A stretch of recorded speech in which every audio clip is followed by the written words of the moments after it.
शोर तेज हो रहा है। मनु कहती है पुनः घूमकर, बापू आप इसे तो देखिए ही, हिंदू मुसलमान एक दूसरे की गर्दन से चिपट रहे हैं और फूल मालाओं से जुड़े हुए वे फेंस के करीब नाच रहे हैं। प्यारेलाल उठते हैं और खिड़की पर आते हैं और बच्चों की तरह जिन्हें पता है कि आपको अच्छा लगेगा, वे आपका नाम जोर जोर से पुकार रहे हैं। गांधी चरखा रोककर अनिच्छा से बालकनी तक पहुंचते हैं। बहरा कर देने वाले शोर से बचने के लिए वे दरवाजे को उंगलियों से जरा सा खोलते हैं। हिंदू पत्रकार बरामदे में आकर फुसफुसाता है, प्यारेलाल जी, प्यारेलाल। गांधी की तरफ दिखाकर, आप फिर आ गए, आपको अंदर किसने आने दिया? पत्रकार घुस रहे हैं घेरे तोड़कर और प्यारेलाल जी उन्हें रोक रहे हैं। हिंदू पत्रकार, मुझे इंटरव्यू नहीं लेना है, मुझे मालूम है महात्मा जी का मौन है, मैं समझता हूँ और सम्मान करता हूँ। भारत आनंद मना रहा है और महात्मा जी ने खामोशी ओढ़ ली है। और ये प्यारेलाल जी, ये बस थोड़ी सी जानकारी, और उन्होंने आज का दिन कैसे बिताया।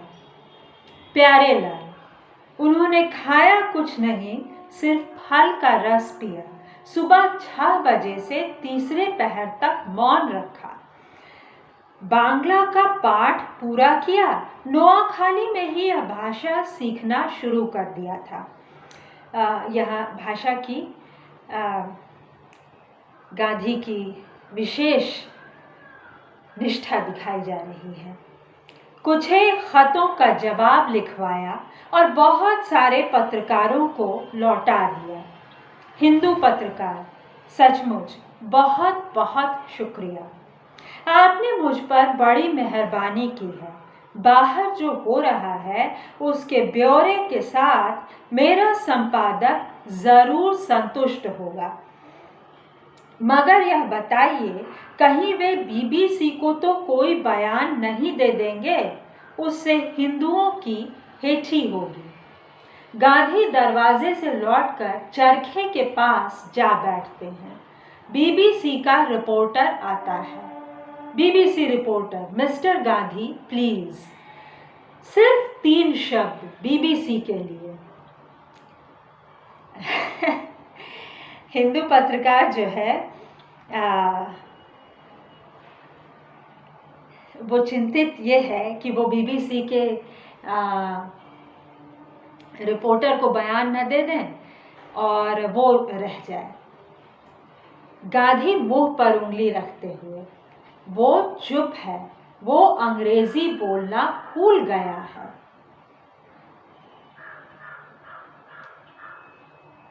मतलब जिस तरह से दोस्तों यहाँ लिखा है वो ये लिखा है कि गांधी मुंह पर उंगली रखते हुए, और फिर उसके बाद जो वक्तव्य का ये है, वो चुप है, वो अंग्रेजी बोलना भूल गया है। बीबीसी रिपोर्टर, ब्रिटेन में हमारे श्रोता इसे स्वीकार नहीं करेंगे। आज तो आप ही का दिन है, आपकी विजय का दिन। बाहर सब लोग पुकार रहे हैं गांधी जी की जय, और आप चुप हैं। गांधी, आपकी कोशिश फिजूल है, आप मुझे फुसला नहीं सकेंगे। मैं ये भी नहीं कहूँगा कि ये दिन मेरा दिन नहीं है। अगर बोल रहा हूँ तो सिर्फ शिष्टाचारवश, शब्द मुझसे किनारा कर चुके हैं। पत्रकार लोग शायद मेरी नकल करें।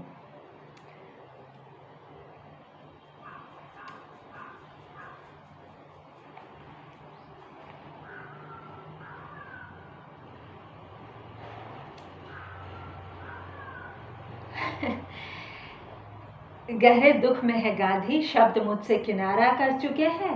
शिष्टाचारवश आपसे बात कर रहा हूँ क्योंकि आप विदेशी हैं, लेकिन पत्रकार लोग शायद मेरी नकल करें। बीबीसी रिपोर्टर, बहुत अच्छा, मैं इसका उपयोग करूँगा, है ना। उसको एक बाइट मिल जाती है। सुहरावर्दी का प्रवेश, रिपोर्टर को देख सिर हिलाते हैं। बीबीसी रिपोर्टर जाते जाते सुहरावर्दी की ओर मुड़ता है।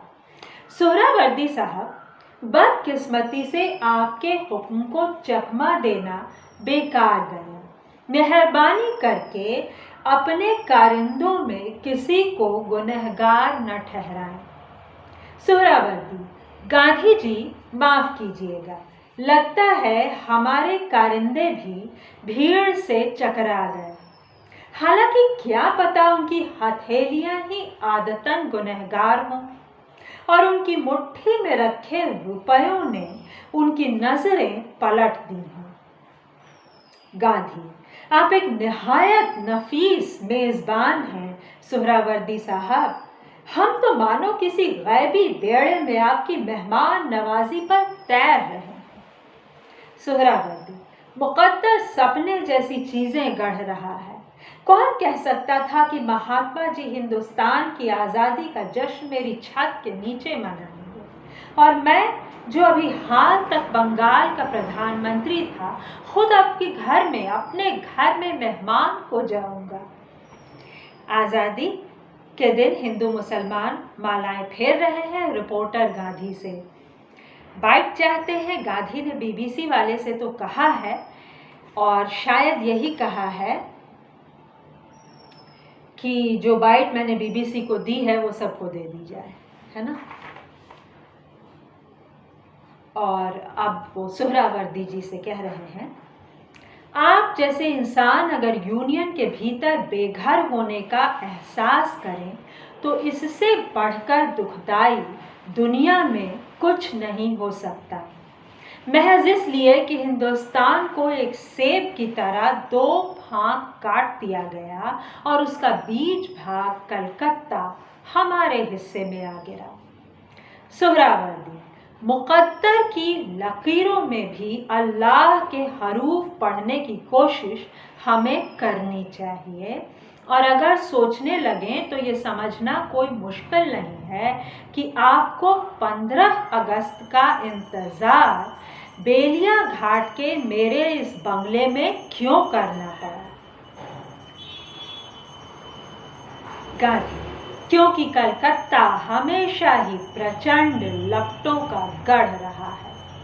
सुहरावर्दी, और मैं जो सबसे ज़्यादा बेहिफाजत हूँ, आपकी मौजूदगी के चोगे में महफूज हूँ। देखिए सुहरावर्दी का धन्यवाद देने का तरीका देखिए, कितनी सुंदर भाषा है।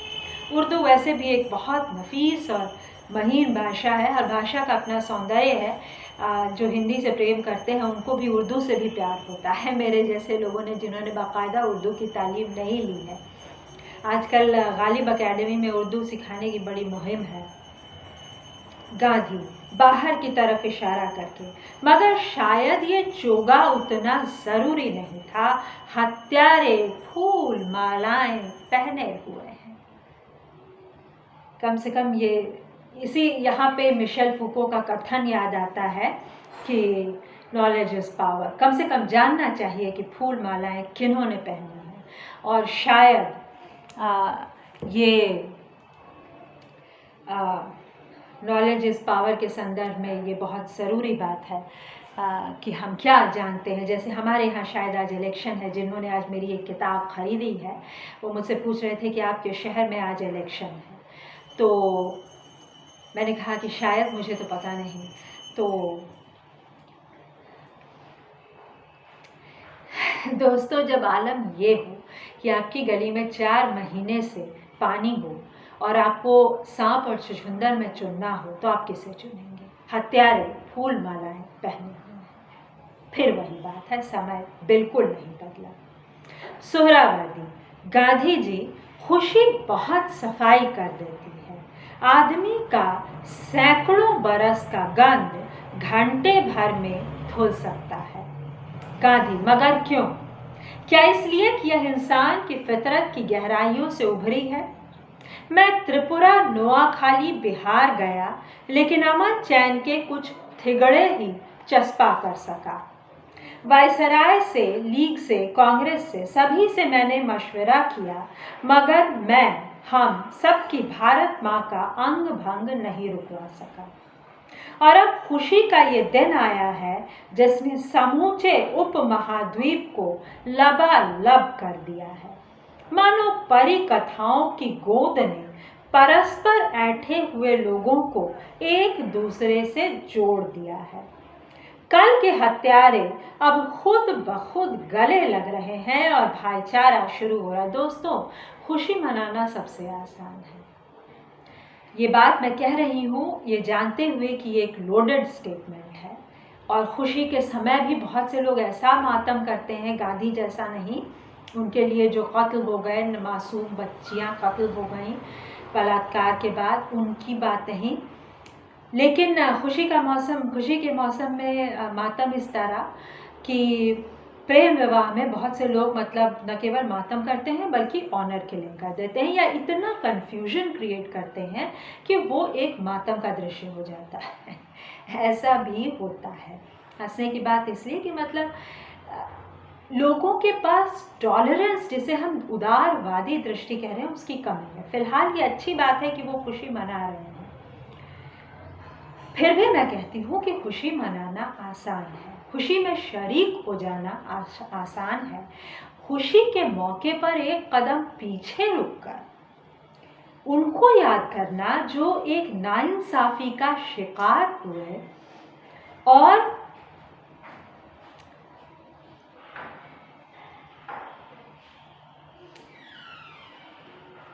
अब नहीं है, जिनके पास खुद बोल सकने के लिए आवाज क्या अपना जीवन शेष नहीं छोड़ा हत्यारों ने,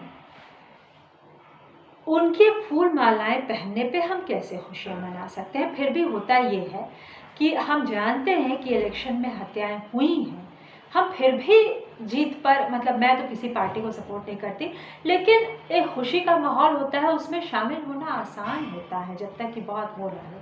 मैं कह ये रही हूँ कि बड़प्पन ये है कि हम न्याय के लिए हमेशा लड़ें, अपने लिए भी और दूसरों के लिए भी।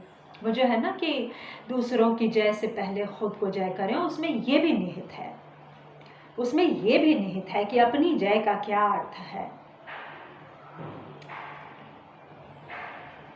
तो सुहरावर्दी ने जो कहा उसको मैं दोहराती हूँ कि गांधी जी, खुशी बहुत सफाई कर देती है, आदमी का सैकड़ों बरस का गंध घंटे भर में धुल सकता है। मतलब हम उनको थोड़ी कहेंगे कि आप एक कदम पीछे चलें और अभी हम पंचायत बुला रहे हैं, वो नहीं करेंगे। और हमारे देश में आज भी पंचायतें बैठ रही हैं, और फूलन देवी के साथ क्या हो रहा है, रोज़ नई नई फूलन देवी खड़ी हो रही हैं। मतलब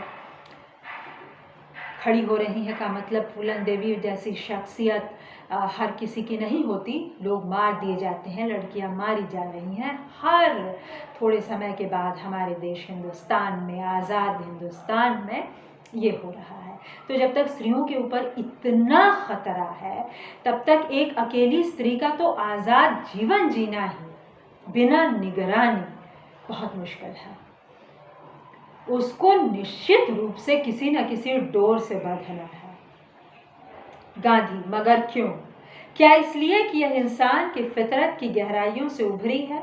मैं त्रिपुरा, नोआखाली, बिहार गया, लेकिन अमन चैन के कुछ थिगड़े ही चस्पा कर सका।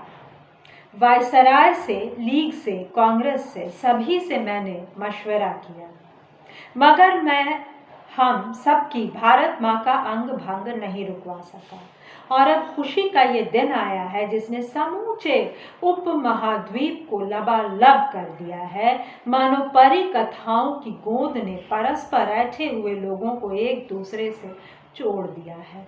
कल के हत्यारे अब खुद ब खुद गले लग रहे हैं और भाईचारा शुरू हो रहा है। इसको दोबारा पढ़ना इसलिए ज़रूरी है कि आज़ादी एक बड़ा जश्न थी, जश्न का मौका देती है।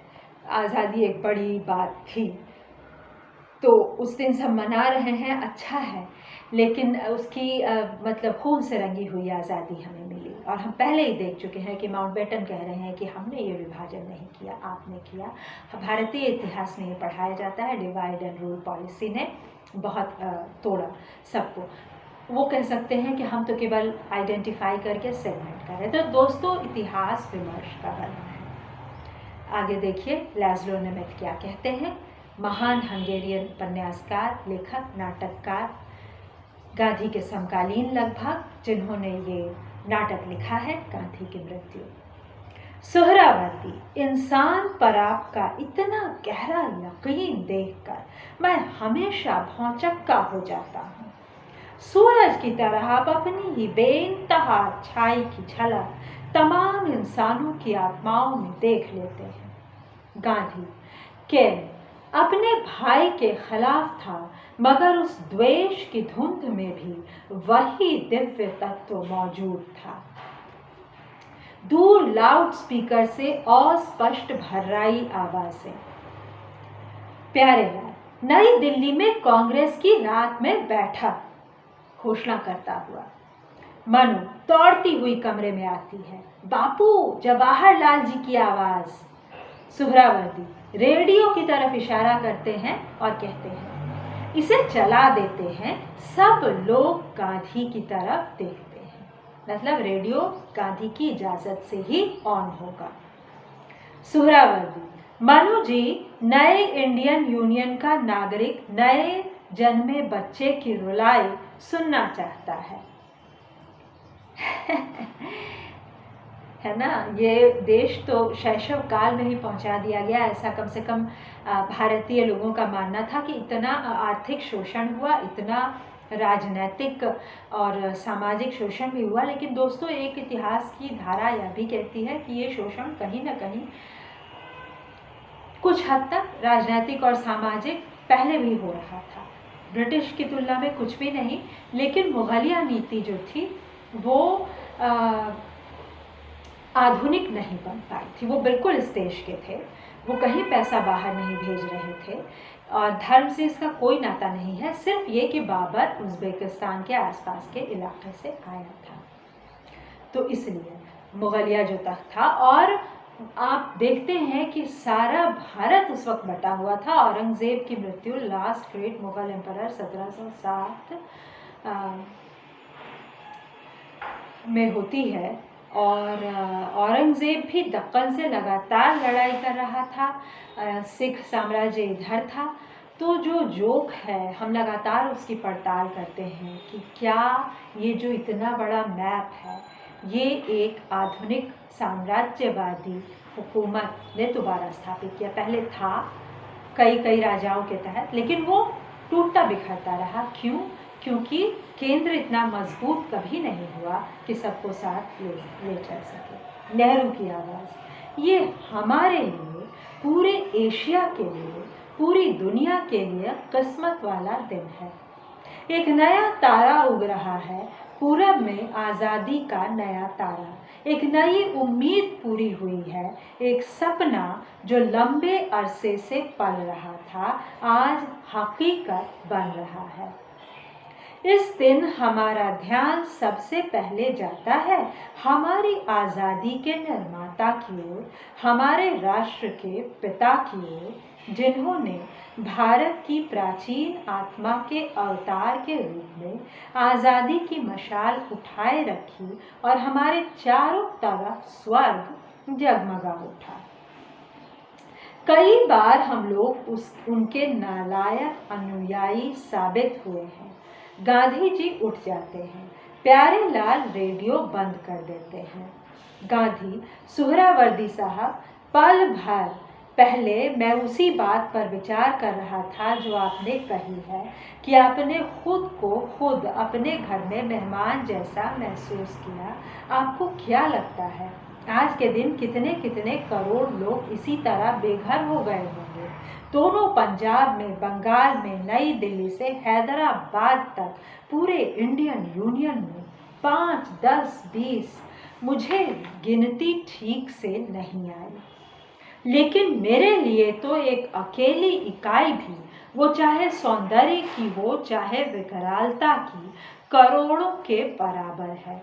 मगर आज इस हर्ष उल्लास के परे हमने जो किया है, जब मुझे उन लाखों हजारों उखड़े हुए दिलों का ख्याल आता है, उस पर चक्कर आ रहा है। प्रथम खंड यही समाप्त होता है। द्वितीय खंड, दृश्य 8। वही हॉल 15 दिन बाद। रात हो चुकी है मगर चमचम प्रकाश नहीं है। मंच पर नीम अंधेरा। एक बड़ी नदी की घरघराहट जिससे बैल्कनी पर एक बड़े महानगर का एहसास होता है। सफेद गाउन पहने मनु बैल्कनी की सीढ़ियों पर बैठी है, हाथों से अपने घुटने थामे हुए हैं।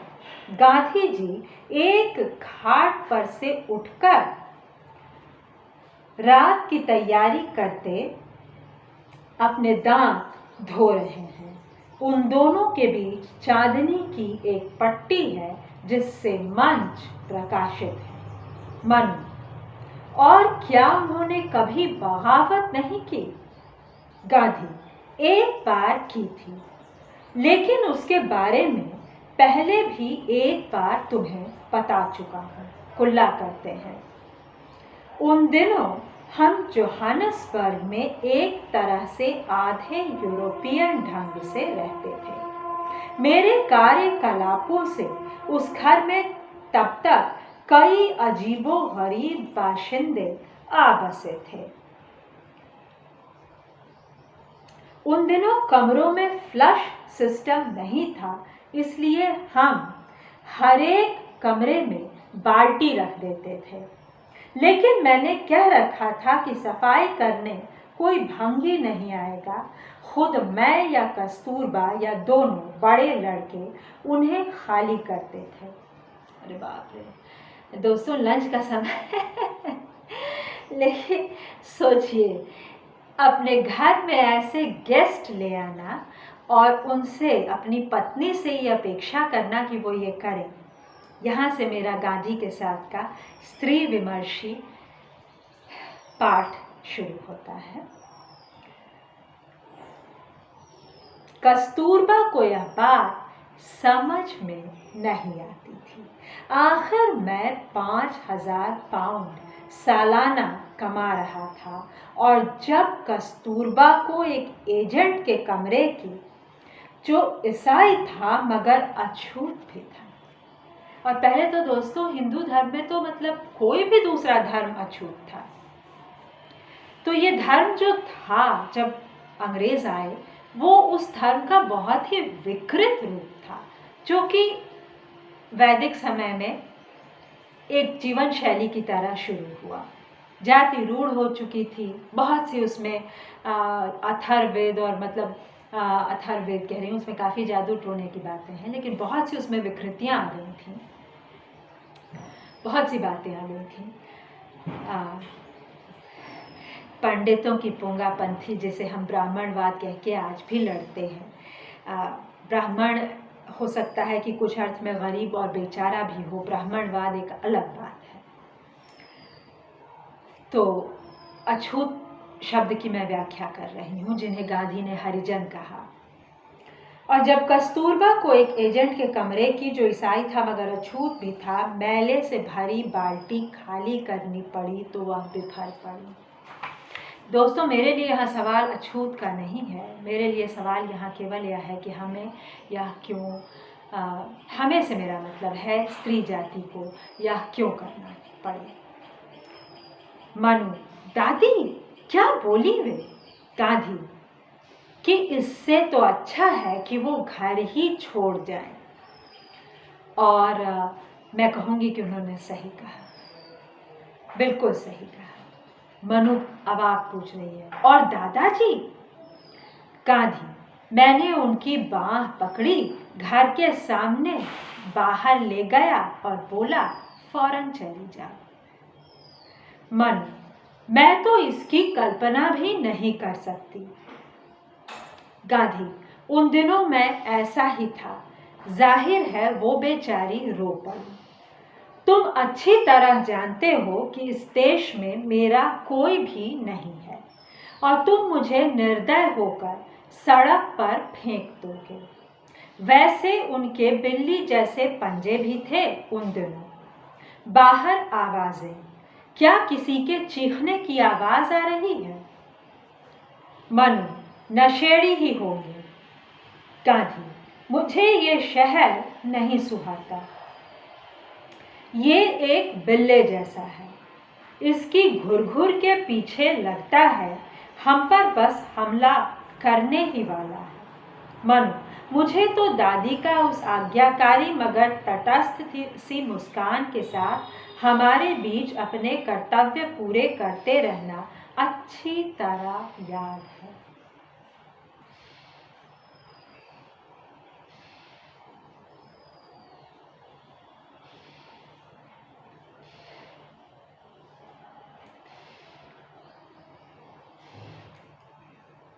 ये सत्य में डालने वाला है दोस्तों, ये सत्य में इसलिए भी डालने वाला है बाकी बातों के अतिरिक्त कि ये विदेश में इस तरह से छोड़ देने का नाटक मेरे ऊपर, मेरी अपनी ज़िंदगी में बहुत ज़्यादा खेला गया है।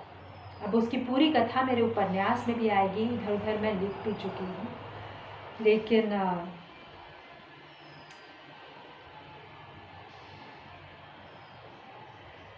ये एक समस्या है और इसके लिए एक्सटर्नल अफेयर्स मिनिस्ट्री की एक शाखा अब विदेशों में काम करती है। लेकिन मेरा तो प्रेम विवाह था और हम बिल्कुल बराबरी के दर्जे में थे, लेकिन हमारे बीच इतनी ज़्यादा मिसअंडरस्टैंडिंग आई और लाई गई, कुछ बाहर के लोगों के द्वारा, कुछ हमारे अपने द्वारा। और ये मैं ज़रूर कहूँगी कि मेरी हर बात करने की कोशिश को, क्लैरिफिकेशन की कोशिश को, कि हम आपस में बात करके निपटा लें, उसको मेरे एक्स हस्बैंड के द्वारा बिल्कुल अस्वीकार किया गया और बात बढ़ती गई। मुझे भी एकदम पीछे पड़ के वो करना था और मैंने नहीं किया। बहरहाल ये निजी ज़िंदगी है, मैं अपनी निजी ज़िंदगी की वह बात कर रही हूँ। हम आत्मकथात्मक भी लिखते हैं, हम बहुत कुछ करते हैं।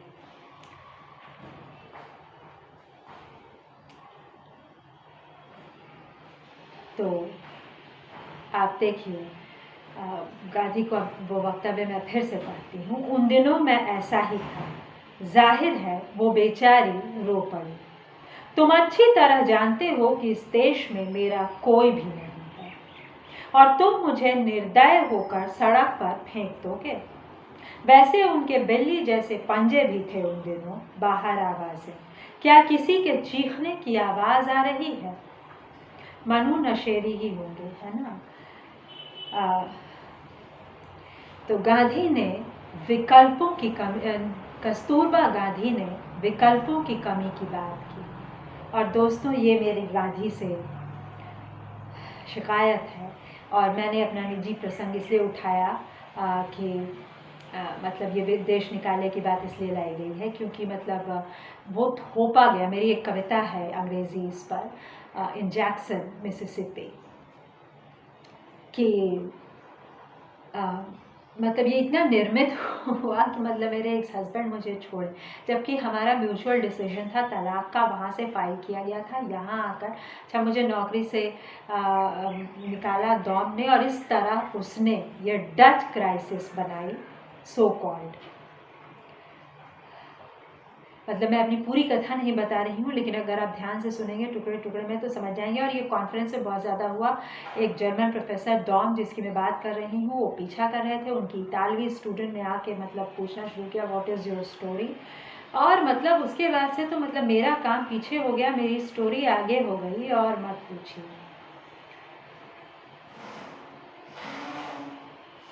हम वापस लौटे इसमें। ये बहुत बड़ा मसला है, बहुत सारा प्रवासी साहित्य इसके इर्द गिर्द है, लेकिन ये राजनीति की तरह मेरे जीवन में मंचित हुआ, मैं कहना ये चाहती हूँ। और मेरे एक्स हस्बैंड को जितना कि वो ताकतवर नहीं थे, उससे ज़्यादा बनाया गया और बनाया जा रहा है। मतलब दूसरे लोग ये बता रहे हैं कि हमारी मैरिज में प्रॉब्लम्स क्या थी, उन्हें कैसे ठीक किया जाए और क्या क्या नहीं। बहरहाल हम अपने जीवन की बात करते हैं और मैं तो उस पर उपन्यास ही लिखने जा रही हूँ, उस पर आर्टिकल्स आ चुके हैं। ये सब इसलिए बहुत इम्पोर्टेंट है क्योंकि बिहार में भी इलेक्शन है और आज 3 नवंबर है। यहाँ जब यहाँ रात शुरू होगी तो वहाँ सुबह होगी, और आज अमेरिका में इलेक्शन है। उससे पहले मैं डेमोक्रेटिक पार्टी के उसको लिखना चाहती हूँ और देखना चाहती हूँ कि उनका क्या जवाब आता है।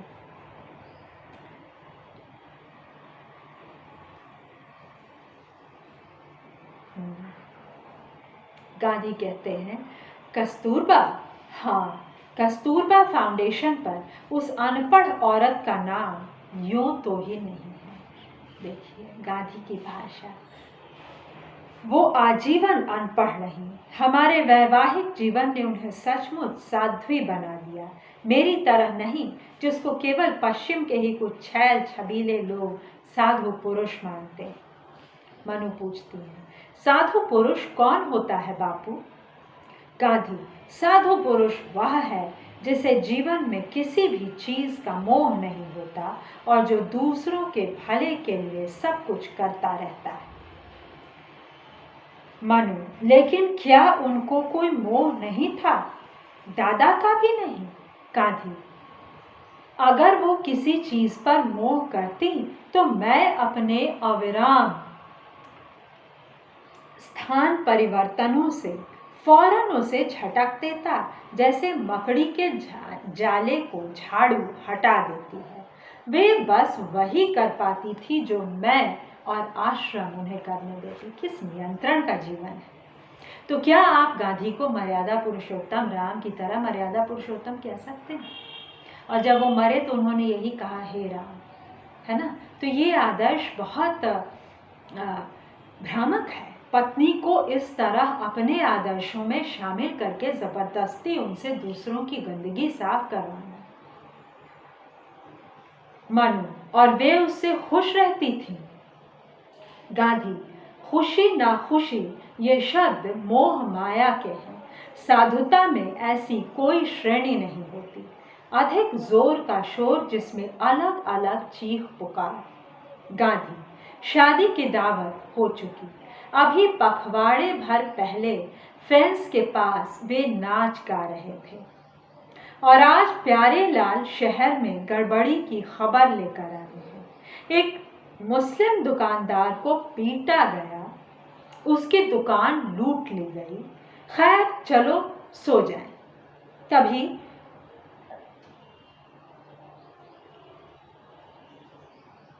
मनु पर्दा गिराती है और कमरे के दूसरे भाग में खाट पर जा लेटती है। गांधी उनसे कहते हैं, तुम भी। और उसके बाद इसी समय घर के दूसरे हिस्से में दरवाजा पीटने की आवाज आती है, जोर जोर से। कमरे में मिट्टी का एक ढेला आ गिरता है। गांधी उछल पड़ते हैं। वो क्या था? बाहर बरामदे से चीख पुकार और झड़प का शोर। गांधी जी के उठने से पहले ही एक माई बरामदे से दौड़ती आ जाती है और उनके पैरों के पास आ गिरती है। माई, महात्मा जी, अल्लाह को या फिर फरिश्तों को पुकारो, वरना हम सब खत्म हो जाएंगे। गांधी, मेरे तो कोई फरिश्ते नहीं हैं, मगर बताओ तो सही कि हुआ क्या? माई, वो लोग कोई मुर्दा उठा लाए हैं, कहते हैं उसको किसी ने छुरा घोंपा था। गांधी, क्या वो इसीलिए दरवाजा खटखटा रहे हैं? न्याय की गुहार पहुंची यहाँ। एक मृत शरीर भी पहुंचा। माई, वो उसको भीतर लाकर आपको दिखाना चाहते हैं। मनु, मगर कौन? माई, मुझको नहीं मालूम। गंदे लोग, गुंडे, हमें आप अपनी छांव में रहने दीजिए। क्या माहौल है दोस्तों! फूल मालाएं कैसे एक मिनट में फूलों को लोग तितर बितर कर सकते हैं। शोर बढ़ जाता है। प्यारे लाल आधे कपड़े पहने ही आ जाते हैं। प्यारे लाल, गुंडों का गिरोह जबरन घर में घुस आया है। अपने साथ वे किसी को लाए हैं और कहते हैं कि किसी मुसलमान ने उसको छुरा घोंप दिया है। गांधी, मुझको भी यही लग रहा था और वे उसे मुझको दिखाना चाहते हैं। शोर और करीब आता है।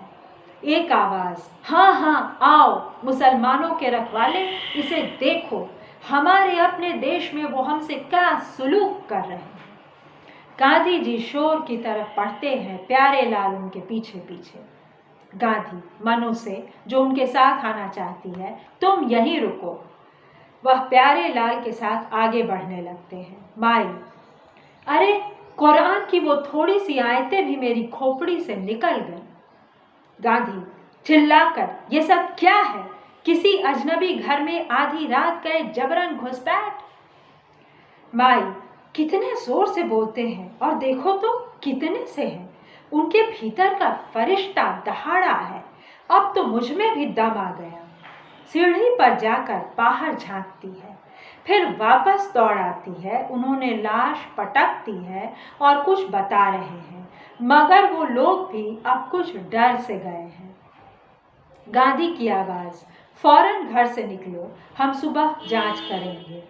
एक आवाज़, नहीं, ऐसा नहीं हो सकता महात्मा जी, हम सुबह तक बैठे नहीं रहेंगे। एक और आवाज़, महात्मा जी, एक मुस्लिम के घर में आपका क्या काम है? क्या इसीलिए कि वो हम पर और भी बढ़ चढ़कर हमला करते जाएं? माई बाहर से वापस कमरे में आकर, या अल्लाह!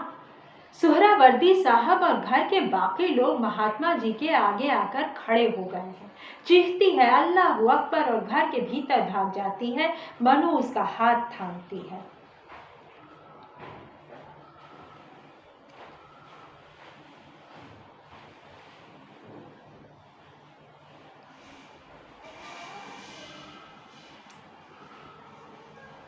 माई पता नहीं क्या था, उन्होंने उनके ऊपर एक लाठी फेंक कर मारी। मनु बाहर दौड़ती है।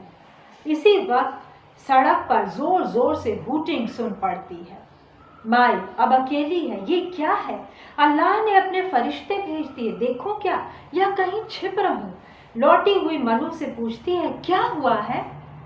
मनु शॉल लपेटते हुए, उनका निशाना नहीं लग पाया। माई मगर वो सीटियां आपने सुनी नहीं? मनु पुलिस की ही होंगी, किसी ने इत्तला दे दी है। पुलिस कमिश्नर गांधी जी को लाते हुए, ये आपका कमरा है गांधी जी, कृपा करके यहीं रहिए। तब तक हम भीड़ को तितर बितर कर देते हैं। मनु की तरफ झुककर, आंसू गैस से 1 मिनट में सब ठीक हो जाएगा। बाहर से चीख भरी आवाज़, गैस, वो हमें जहर दे रहे हैं, चलो बगीचे से होकर भाग निकले। पुलिस पहुंच जाती है। गांधी निःशब्द अपनी खाट पर बैठ जाते हैं। मनु उन्हें चुपचाप ताकती है। बाहर भीड़ छंटने की आवाज़ें। सुहरावर्दी संयत स्वर में, वो लोग घर से निकल गए। पुलिस बिल्कुल ठीक समय आ पहुंची। गांधी, लगता है कि आज़ाद हिंदुस्तान में अब मेरी हिफाजत पुलिस को करनी होगी। सुहरावर्दी, टेलीफोन की लाइन काटने की कोशिश थी, मगर मेरे सेक्रेटरी ने होश नहीं खोया। पुलिस को वक्त पर खबर कर दी। तो दोस्तों ये बहुत रोचक है, लेकिन मैं यहाँ इसलिए विराम देती हूँ कि 38 मिनट हो गए और मेरा चैनल कम कम टुकड़े में अब तक एक्सेप्ट करता रहा है। आशा है आगे आपको लंबे लंबे टुकड़े सुना सकूँगी। सुनने के लिए